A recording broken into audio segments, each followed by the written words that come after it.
Dialogue at the Wilson Center is a production of the Woodrow Wilson International Center for Scholars. And now here's your host, John Molesky. Hello and welcome to the Wilson Center in Washington, D.C. Each week, Dialogue explores the world of issues and ideas in international affairs, history, and culture. In just a couple days, Americans will choose their next president, and all indications are that it will be another very tight race. Most analysts are focusing on several so-called swing states, and within those states, the eventual outcome could come down to the preferences of Latino voters. Joining us to discuss this increasingly important group of voters is Stella Rouse, who serves as an assistant professor in the Department of Government and Politics at the University of Maryland, also as a research fellow at the Center for American Politics and Citizenship. Her upcoming book is titled Latinos in the Legislative Process, Interests and Influence. I don't want to sound like your publisher, but when is that book due? I know you've completed the manuscript. Yes, it's going through the publication process now, and it should be coming out early spring, late winter, early spring of next year. Yeah, the timing is good. We'll have a lot to debrief, I'm sure, after the election, yes, as we do heading into the election. And I looked at some numbers, Stella, before we spoke. Approximately 24 million eligible Latino voters, a 22% increase, or 4 million since 2008, representing 11% of the nation's voters. Can you talk about the trends that we're seeing and the impact? Yes. Well, you know, Latinos are the largest minority group in the nation, right? An increase 34% since 2000. So we've had from 34.5 million in 2000 to 50.5 million in 2010. Right, that represents a 43% increase in just 10 years, and they're expected to grow by 50% in the year 2050. So we're seeing a tremendous increase in the Latino population over a very short period of time. What we're not seeing, however, you know, despite the numbers that you just put forward, increase in the electorate, you know, those numbers are not trending equally, the increase in the minority population with the increase in the electorate. And that's a little bit concerning, right, because there's such potential there. And we see that potential in other areas, in entertainment, in advertising, in the Latino population. But we'd like to see that political potential really manifests itself. Is, you know, that lagging behind as far as civic participation isn't unique, unfortunately, in America to Latino citizens. Right. But are we seeing, is this a group that's slower to develop its political power than other groups? I think so, for a number of reasons, and I'll give you a few. Well, one obviously is sort of the issue of becoming naturalized, right? So we have a large segment of the population that hasn't naturalized, that lags behind the naturalization process. And that's counting not only the illegal population, but just the population that is here legally but then doesn't naturalize. So they lag behind in becoming politically incorporated, becoming part of the political process. We also have differences from one generation or one you know, group coming into the process, you know, from the early 20th century to the 21st century, where we have parties that don't play a role as they used to in the early 20th century, where they would help groups become part of the political process. So we don't have political parties helping, you know, Latinos become part of that process like they did other immigrants in the early 20th century. Why has that changed? Is that the nature of the parties? And I think to a certain extent it is. So parties used to play a larger role in that process, and they don't as much so anymore. So that parties now play a role, they're much more candidate-centered than they are in helping groups become involved in the political process. So that's left to other groups now, and so if it's left to other groups, it's not the priority of, for example, churches or civic organizations to help Latinos become part of the political process, because they're much more concerned with helping them get fed, for example, or get jobs. Mm-hmm. And so the priority of helping them become politically incorporated falls by the wayside.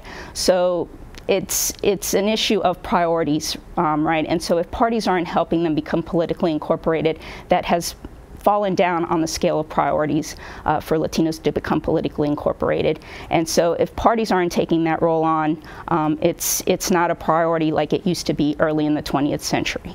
Even though we use verbal shorthand to talk about any subsection of the electorate that suggests sort of a monolithic thing. We know, of course, no group is. So I'm wondering, though, how diverse is this group of voters? And in terms of countries of origin or geographically, how does that influence political preferences? Absolutely. That's the other big 800-pound gorilla in the room. So Latinos are a very heterogeneous group compared to other minority groups.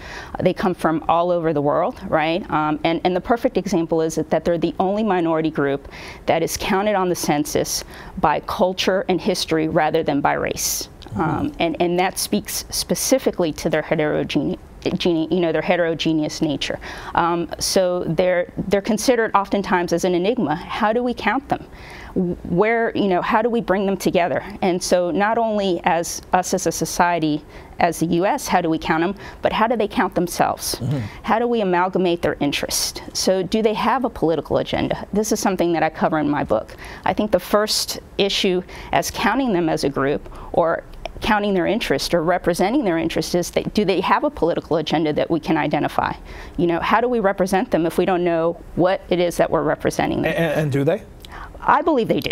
And I spend the first part of my book identifying a political agenda. Because when we talk about Latinos, if we have conversations around the water cooler about Latinos, I think the first thing that comes up, well, I think immigration maybe is the issue that we, bring to the forefront of our minds, that Latinos can coalesce around, but I think it's much deeper than that. And if we talk to Latinos when immigration is salient, that's not the issue that they first bring up.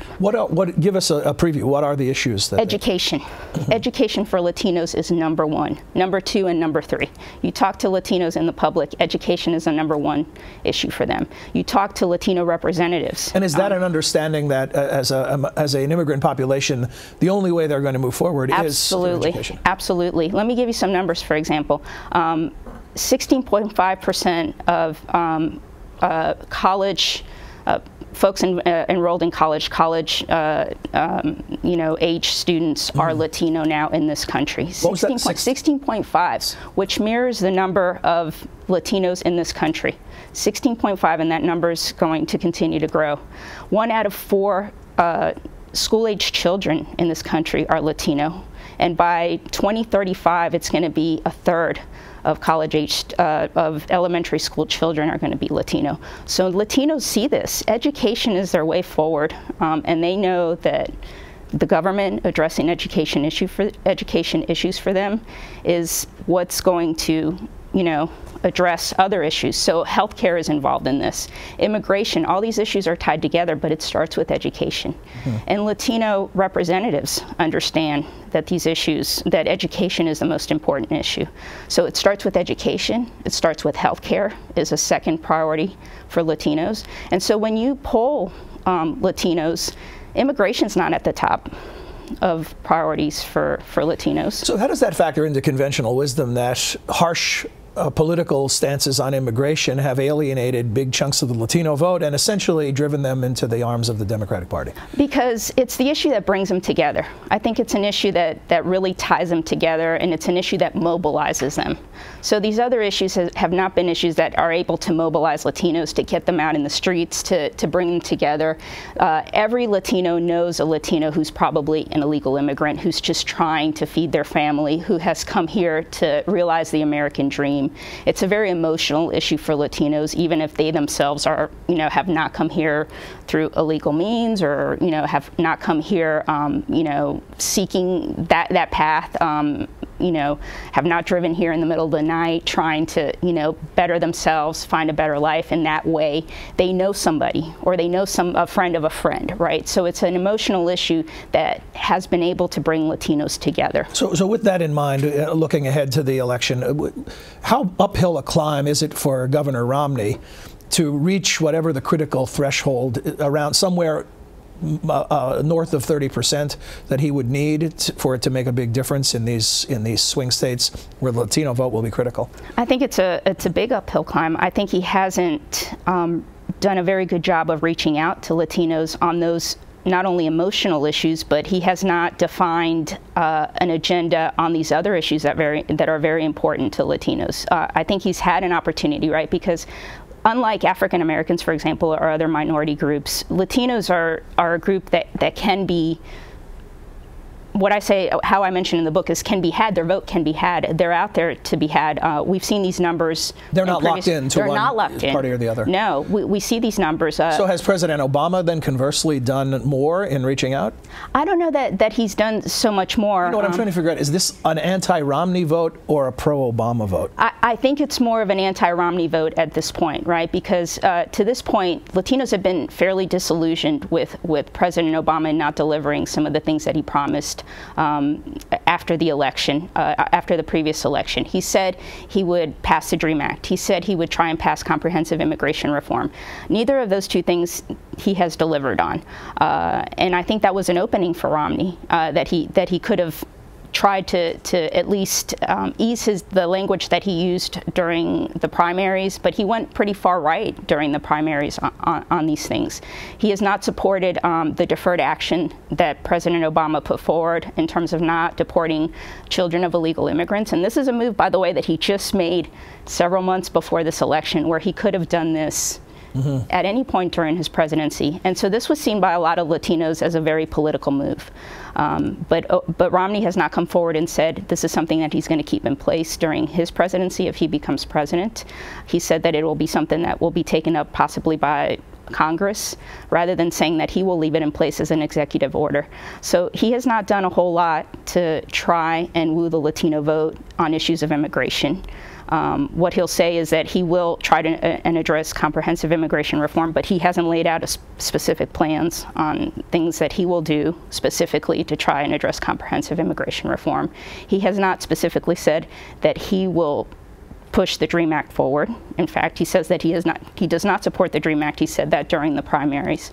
So I'm not sure where he addresses immigration in the way that Latinos would like to see immigration addressed. What's the most recent polling tell us as far as the numbers? What percentage of the Latino vote favors President Obama? 70-20, 70-25 in favor of Obama. And the conventional wisdom is that Governor Romney would need to get over 30% to have a chance to swing some elections. That will be right, right. And which states will make the biggest difference? Which the Latino population and the Latino vote? Well, Florida is a huge state, and I think the Romney campaign has been pouring a lot of money into Florida, and some of the Romney surrogates are claiming that some of those polls in Florida are shifting. But some of those polls are questionable, right, in terms of what's going on in Florida. There was a recent political poll that came out that showed that Obama only had a 9% lead in Florida among Latinos. Now, Latinos in Florida make up 17% of the electorate, as opposed to 10 or 11% nationwide, depending on what polls you look at. But there's a lot of questions about those polls that are being conducted in Florida. In terms of the sample size. Talk a bit about that. Why are some polls doing a better job of measuring the Latino vote than others? Because I think, depending on the techniques, on the statistical techniques that are being used, I think it's very important to make sure you have a large enough sample size of Latino votes. It's very important to make sure that you're sampling across the state and not sampling just South Florida, where there are a lot of conservative Latinos in South Florida. So if you're only sampling conservative Latinos in South Florida, you're going to get a lot more support for Romney, and those numbers are going to shrink. But I don't know how you go from a 70-20 support for Obama among Latinos nationwide to then having just a 9% gap for Obama. And even in Florida, the numbers, the polls that are showing across the board for Obama 70-20, in Florida, the same polls that are showing that in Florida, it's 63, 33. For Obama. So a 9% gap on other polls, there's something not right there. You're arguing with this technique. Yeah. What about, let's move, the new Florida, electorally speaking, Ohio. What's the picture like in Ohio, and will Latino voters be a major decision maker in that? Yeah, Latinos are not expected to play a major role in Ohio. I think Ohio is going to be decided across the board. Where Latinos are going to play a role are in states like Arizona, possibly Colorado, Nevada. Those are some states where Latinos, New Mexico, possibly, although New Mexico is not in play in terms of being What about Virginia? Virginia, Latinos could play somewhat of a role in Virginia. so we'll see how it plays out in Virginia.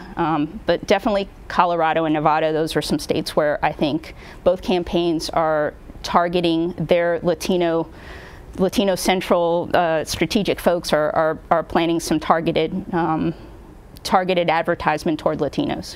Campaigns talk in terms of the ground game and getting their voters to the polls. And then they also talk about the enthusiasm, or in some cases the enthusiasm gap.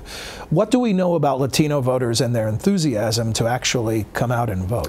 Yeah, so the enthusiasm was somewhat lower earlier in the year for Obama for the reasons that I was mentioning before, right? Not delivering on campaign promises. Not delivering on campaign promises. I think some of the rhetoric that Romney and the Romney campaign has put forward, and some concern about what a Romney administration would do for Latinos, has anteed up that enthusiasm, or perhaps anti-Romney, I would say, maybe not pro-Obama enthusiasm, but some concern about what's going to happen in a Romney administration. And some of the Latino decision polling that has come out has shown the enthusiasm has actually come up, has increased for Latinos to come out in the polls. So in the recent polling, do we know why? Why the movement? I think there's, for the reasons that I have mentioned, I think there's some concern. I think Latinos... So more the negative than the positive. Yeah, yes. I guess I was still saying if there's anything President Obama has said that has resonated, but it's less about that. I think so. I think that's what the polls are showing. So there's some concern about what's going to happen in terms of immigration. And Obama, to his credit, I think he's done some more outreach in recent weeks and maybe perhaps in the last month or two to reach out to Latinos. I think his campaign has done some outreach, better late than never, on that stance. And maybe the deferred action that he took with his executive order has resonated somewhat more. Although initially, I think the polls showed that was Latinos took that to be somewhat of a political act. But enthusiasm has increased, and I think there's some sense in the Obama campaign that Latinos are going to turn out.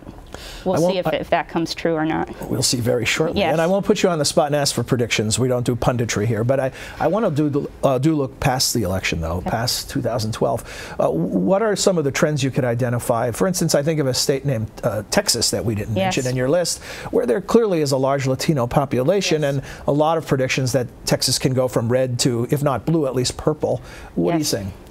Yeah, Texas is a very interesting state. And Latinos, it's very interesting that it has stayed red for so long, given the increase in the Latino population. I think there is some there is some thought that in the future Latinos will be able to make some movement in that state as far as being able to increase not only representation within the state, and that's where it begins, right? So Texas has had some issues with being able to recruit leadership within the state. So not only leadership within the state legislature, where I think that begins, being able to recruit some better Latino, not better in terms of quality, but actually being able to elect and have some success in being able to elect some state legislatures in the state. And from the ground up, from a grassroots effort, elect some state legislatures where there could be some turn in that movement. Now, the issues with Texas has been redistricting. That is a huge problem in Texas, fighting Republican efforts to redistrict that state and keep that state red. Now there's some legal battles going on in the state courts, and how those things come out, I think, will have a big effect on whether the state can turn blue or purple in the near future, and how those battles come out, I think, will have a big say in what goes on in that state. But in terms of recruiting, I think the Democratic Party and the people that they put in place in leadership are doing a much better job of recruiting Democratic leaders in that state. Well, thank you, Stella. Very fascinating, and I'm sure we'll have an opportunity to revisit it again in the future. It was good to have you here today. Thank you, John. It was a pleasure. This October marked the 50th anniversary of the Cuban Missile Crisis. We'll provide more context in just a moment. The Wilson Center is America's living memorial to its 28th president, connecting the world of policymaking to practical options derived from the world's finest ideas, research, analysis, and honest, nonpartisan conversation. Visit us on the web at wilsoncenter.org. And now we return to more dialogue at the Wilson Center. In the U.S., the Cuban Missile Crisis is often referred to as 13 Days in October. In this week's edition of Context, we learn that for Cuba and the Soviet Union, that two-week period is only part of the story.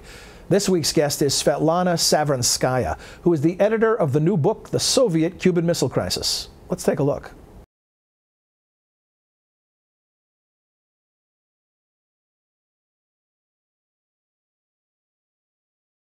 Mikoyan probably is the most colorful actor, I would say, in the Soviet elite from the late 1930s through the 1960s.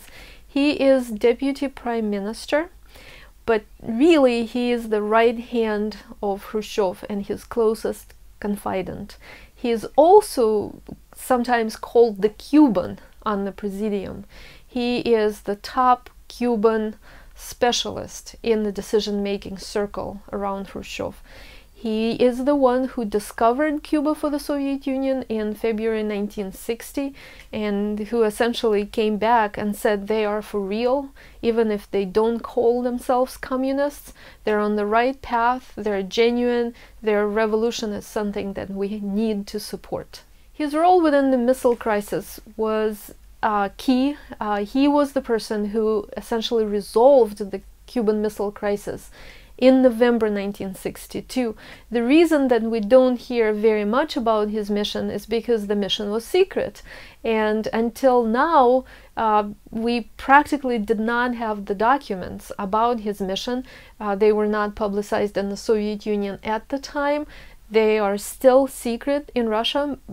The absolute majority of them, only small snippets are out.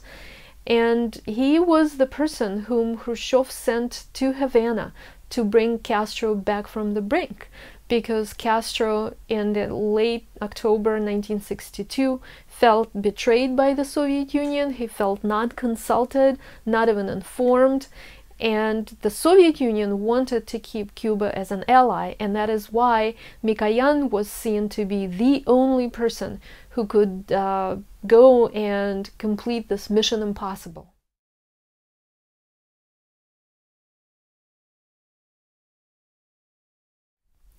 Well, 13 Days is a constructed narrative. It's very American-centered. It's convenient. It was convenient at the time for the Kennedy administration to end the crisis as soon as possible and say the crisis is fully resolved because the midterm elections were coming. And right after the crisis is actually resolved, already in November, we see both sides, Kennedy and Khrushchev, spinning their own interpretation of events. And for Kennedy, the administration and the American historians, it was convenient to show Kennedy's resoluteness, his brinkmanship, his calculated strategic response to Khrushchev that made the other guy blink. And in fact, what we know is that the resolution was very protracted. Crisis did not end on October 28. It went at least until the end of November 1962. And as Phil Brenner pointed out, the US forces were still on DEFCON 2, which is the next stage to all-out nuclear war, all the way through November 20th.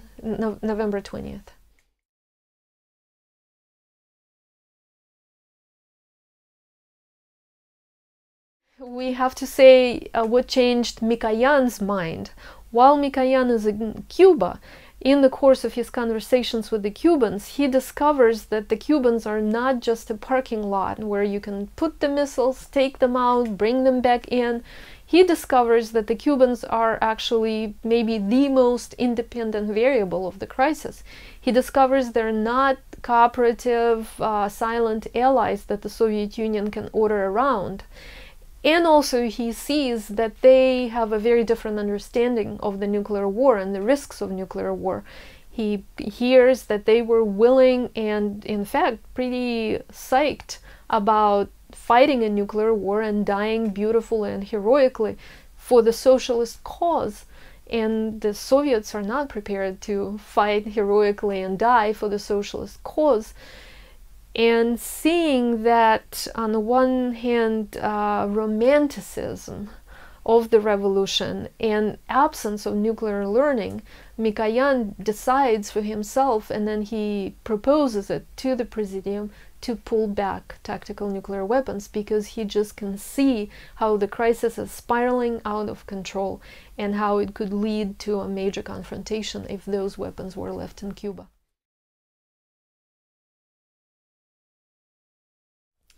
The relationship was impacted in a major way. The Cubans could never trust the Soviets after the Cuban Missile Crisis, but in a way, if you look at the Soviet-Cuban relationship, the Cubans won the Cuban Missile Crisis. Castro won, because to mollify the Cubans and to still keep them as an ally and to keep them away from the Chinese influence, Khrushchev was willing to give them practically unlimited amounts of financial aid, credits, investment, sent any number of Soviet industrial specialists to Cuba, take any number of Cuban students to the Soviet Union to train for free. And if the crisis had not happened the way it happened, I don't think that the Soviets would open their purse completely bottomlessly to the Cubans.